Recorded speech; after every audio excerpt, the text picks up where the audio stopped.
ಮೊನ್ನೆ ಇನ್ಸಿಡೆಂಟ್ ನಿಮ್ ಗಮನಕ್ಕೆ ಬಂದಿರುತ್ತೆ. ಡೆಲಿವರಿಗೆ ಅಂತ ಬಂದಂತ ಹುಡುಗ ಏನೋ ವಸ್ತುವನ್ನ ಕೊಟ್ಟೋಗ್ಬೇಕಾಗಿರೋ ಹುಡುಗ ಮನೆ ಒಳಗೆ ನುಗ್ತಾನೆ, ಒಬ್ಬ ಹೆಣ್ಣು ಮಗಳ ಎದುರಿಗೆ ಬೇಕಾಬಿಟ್ಟಿ ವರ್ತಿಸ್ತಾನೆ ಅಂದಾಗ ಅಗೇನ್ ಪ್ರಶ್ನೆ ಸಹಜವಾಗಿ ಕಾಡುತ್ತೆ. ಬೆಂಗಳೂರು ಹೆಣ್ಮಕ್ಳಿಗೆ ಸೇಫಾ? ಒಬ್ಬೊಬ್ರೆ ಓಡಾಡಂಗಿಲ್ವಾ? ಒಬ್ಬೊಬ್ರೆ ಮನೆಯೊಳಗೂ ಇರಂಗಿಲ್ವಾ ಅಂತ ಏನಂತೀರಿ? ಹೌದು, ನಿಜ. ಈಗ ಅದು ಒಂದು ದೊಡ್ಡ ಪ್ರಶ್ನೆ ಆಗ್ಬಿಟ್ಟಿದೆ. ನಾವು ಮೊದಲನೇ ಪ್ರಶ್ನೆ ಕೇಳ್ಬೇಕಾಗಿರೋದು, ಈ ಗಿಗ್ ವರ್ಕರ್ಸ್ ಯಾವ ಕಂಪನಿಗೆ ಸೇರಿದ್ದಾರೆ, ಆ ಕಂಪನಿ ಅವರು ಈ ಗಿಗ್ ವರ್ಕರ್ಸ್ಗೆ ಟ್ರೈನಿಂಗ್ ಕೊಡ್ತಾರಾ ಇಲ್ವಾ, ಅವ್ರದ್ದು ಬ್ಯಾಕ್ಗ್ರೌಂಡ್ ಚೆಕ್ ಮಾಡ್ತಾರಾ ಇಲ್ವಾ, ಮತ್ತೆ ಅವರು ಹೇಗೆ ಕಸ್ಟಮರ್ ಜೊತೆ ವರ್ತನೆ ಮಾಡ್ಬೇಕು, ಹೇಗೆ ಅವ್ರದ್ದು ಬಿಹೇವಿಯರ್ ಇರಬೇಕು, ಏನ್ ಬೌಂಡ್ರೀಸ್ ನ ಅವರು ಮೇಂಟೈನ್ ಮಾಡ್ಬೇಕು, ಇದನ್ನ ಎಲ್ಲ ಅವರು ಟ್ರೈನಿಂಗ್ ಮಾಡ್ಕೊಳ್ಳೋದು ಅವ್ರ ಕಂಪನಿದು ಜವಾಬ್ದಾರಿ. ಇನ್ನೊಂದು ವಿಷಯ, ಇವರೆಲ್ಲ ಮೈಗ್ರೆಂಟ್ಸ್, ಬೇರೆ ಊರಿಂದ ಬಂದಿದ್ದಾರೆ. ಮತ್ತೆ ನಾವು ಹೇಳಕ್ಕಾಗಲ್ಲಕ್ಕೆ ಓಕೆ ಅವ್ರ ಊರಿನಲ್ಲಿ ಹಿಂಗೆ ಆಗುತ್ತೆ, ಅದು ಪರವಾಗಿಲ್ಲ. ಬಟ್ ನಮ್ಮೂರದು ಏನ್ ಈ ಒಂದು ಸಭ್ಯತಾ ಇದೆ, ಒಂದು ಕಲ್ಚರ್ ಇದೆ, ಅದನ್ನ ಕಲೀಲಿಕ್ಕೆ ಕಷ್ಟ ಅಲ್ಲ. ಮತ್ತೆ ಆ ಒಂದು ಕಲ್ಚರ್ನ ಹೇಳ್ಕೊಡೋದು ಕೂಡ ಕಂಪನಿದು ಜವಾಬ್ದಾರಿ.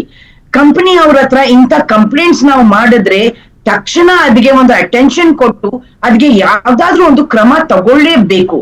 ಅವ್ರು ಇದನ್ನ ನೋಡ್ತೀವಿ, ನಾವು ಎಸ್ಕಲೇಟ್ ಮಾಡ್ತೀವಿ ಅಂತ ಹೇಳ್ಬಿಟ್ಟು, ಯೂಶಲಿ ಮಹಿಳೆಯರು ಇಂಥ ವಿಷಯಗಳ ಬಗ್ಗೆ ಕಂಪ್ಲೇಂಟ್ ಮಾಡುವಾಗ ಆ ಕಂಪನಿ ಯಾವ್ದಾದ್ರು ಕಂಪನಿ ಇರ್ಲಿ, ಊಬರ್ ಇಂದ ಓಲಾ ಇಂದ ಈ ಗಿಗ್ ವರ್ಕರ್ಸ್ ಅವರು ಅದಕ್ಕೆ ಒಂದು ಸೀರಿಯಸ್ನೆಸ್ ಕೊಡಲ್ಲ.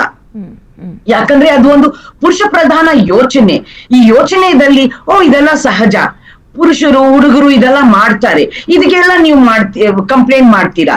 ತಾವು ಹೇಳಿರೋದು ಈ ಒಂದು ಕೇಸ್ ಇನ್ಸಿಡೆಂಟು ಒಳಗಡೆ ಬಿಡಲ್ಲ ಅಂತ ಹೇಳಿದ ಮೇಲೆ ಕೂಡ ಅವನು ಫೋರ್ಸಿಬಲಿ ಒಳಗಡೆ ಬಂದು ಆ ಟಾಯ್ಲೆಟ್ ನ ಯೂಸ್ ಮಾಡಿ ಅವನು ಫ್ಲಾಶ್ ಮಾಡಿದಾನಂದ್ರೆ ಅವನ್ಗೆ ಎಷ್ಟು ಒಂದು ಧೈರ್ಯ ಇರ್ಬೇಕು. ಕೊಬ್ಬು ಅಂತ ಹೇಳ್ಬೇಕಾಗಿದೆ ನನಗೆ, ಆದ್ರೆ ಮೇ ಬಿ ಆನ್ ಟಿವಿ ನಾನು ಇದೆಲ್ಲ ಮಾತಾಡ್ಲಿಕ್ಕೆ ಆಗಲ್ಲ. ಹೆಂಗೆ ಮಾಡಿದ್ರು, ಇಂಗ್ಲಿಷ್ ನಲ್ಲಿ ಅದನ್ನ ನಾವು ಇಂಪ್ಯೂರಿಟಿ ಅಂತ ಹೇಳ್ತೀವಿ. ಯಾಕಂದ್ರೆ ಅವನ್ಗೆ ಭಯ ಇಲ್ಲ, ಅವನ ಮೇಲೆ ಯಾವ್ದಾದ್ರೂ ತರ ಕ್ರಮ ಆಗುತ್ತೆ ಅಂತ ಒಂದಷ್ಟು ಫಿಯರ್ ಆಫ್ ಲಾ ಇಲ್ಲ. ಬೃಂದಾ ಅವರೇ, ಈ ಡೋರ್ ಡೆಲಿವರಿ ವಿಚಾರದಲ್ಲಿ ನನ್ನದೊಂದು ಪ್ರಶ್ನೆ ಇದೆ. ಡೋರ್ ಡೆಲಿವರಿ ಅನ್ನುವಂಥದ್ದು ಅಥವಾ ಡೋರ್ ಸ್ಟೆಪ್ ಡೆಲಿವರಿ ಅನ್ನೋದು ಡೋರ್ ಸ್ಟೆಪ್ ಕ್ರೈಮ್ ಆಗೋಕ್ ಶುರುವಾಯ್ತಾ? ಹೊರಗಡೆ ಮನೆಯಿಂದ ಹೊರಗಡೆ ಹೆಣ್ಮಕ್ಳಿಗೆ ಸೇಫ್ ಅಲ್ಲ ಅಂತಾರೆ, ಫೈನ್. ಮನೆ ಒಳಗೂ ಹೆಣ್ಮಕ್ಳಿಗೆ ಸೇಫ್ ಅಲ್ವಾ? ಹಾಗಾದ್ರೆ ಪ್ರಶ್ನೆ ಸಹಜವಾಗೇ ಕಾಡುತ್ತೆ.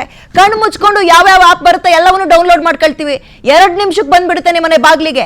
ನಿಮ್ಮ ಸೇಫ್ಟಿ ಫಸ್ಟ್ ಅಂತಾರೆ, ಅವೆಲ್ಲವೂ ಕೂಡ ಬರೀ ಸ್ಲೋಗನ್. ಈಗ ಹಾಗಾದ್ರೆ ಮನೆ ಒಳಗೂ ಕೂಡ ಹೆಣ್ಮಕ್ಳಿಗೆ ಸೇಫ್ ಅಲ್ವಾ? ಈ ಆಪ್ಗಳನ್ನು ಯಾವ ಧೈರ್ಯದಿಂದ ಇನ್ ಮುಂದೆ ಹಾಗಾದ್ರೆ ಡೌನ್ಲೋಡ್ ಮಾಡ್ಕೊಳ್ಳೋದು, ನಂಬೋದು ಇವ್ರನ್ನ ಸಹಜವಾಗೇ ಕಾಡೋ ಪ್ರಶ್ನೆ. ಇವುಗಳನ್ನ ಮಾನಿಟರ್ ಮಾಡ್ಬೇಕಾಗಿರೋದು ಯಾರು?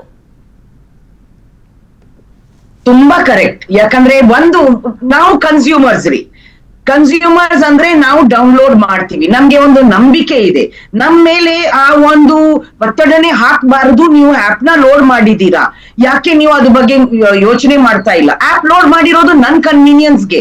ಯಾಕಂದ್ರೆ ಆ ಒಂದು ಕಂಪನಿ ಆ ಆಪ್ ಅಡ್ವರ್ಟೈಸ್ಮೆಂಟ್ ಕೊಡ್ತಾ ಇರೋದು ಹಂಗೆ, ಅಟ್ ಯೋರ್ ಡೋರ್ ಸ್ಟೆಪ್, 5 ನಿಮಿಷದಲ್ಲಿ ಬರ್ತಾರೆ, ಸೇಫ್ ಇದೆ, ಹೈಜೀನಿಕ್ ಇದೆ, ಕ್ಲೀನ್ ಇದೆ. ಸೊ ಇವಾಗ ನಾವು ಎಲ್ಲ ದುಡಿತಾ ಇದ್ದೀವಿ. ಈ ಟ್ರಾವೆಲ್ ನಲ್ಲಿನೇ ನಮ್ ಸಮಯ ಹೋಗ್ಬಿಡುತ್ತೆ. ಮಾರ್ಕೆಟಿಂಗ್ ಮಾಡ್ಕೊಂಡು ನಮ್ ತರಕಾರಿ ಇದೆಲ್ಲ ಈಸ್ಕೊಂಡು ಬರೋದಕ್ಕೆ ನಮ್ಗೆ ಟೈಮ್ ಇಲ್ಲ. ಸೊ ಆಪ್ ನ ಡೌನ್ಲೋಡ್ ಮಾಡುವಾಗ ನಮಗೆ ಆ ಒಂದು ಕಾನ್ಫಿಡೆನ್ಸ್, ಆ ಒಂದು ನಂಬಿಕೆ ಆ ಒಂದು ಕಂಪನಿ ಮೇಲೆ ಇದೆ, ಯಾರು ಈ ಆಪ್ ನ ರಿಲೀಸ್ ಮಾಡ್ತಾರೆ. ಸೊ ಫಸ್ಟ್ ಪ್ರೈಮರಿ ಜವಾಬ್ದಾರಿ ಆ ಕಂಪನಿಗೆನೆ ನಾವು ಸವಾಲ್ ಮಾಡ್ಬೇಕಾಗಿರುತ್ತೆ. ಆ ಕಂಪನಿಗೆ ಯಾರು ಸವಾಲ್ ಮಾಡಿಲ್ಲ ಅಂದ್ರೆ ನಮ್ಮ ಸರ್ಕಾರಕ್ಕೆ ನಾವು ಸವಾಲ್ ಮಾಡ್ಬೇಕು.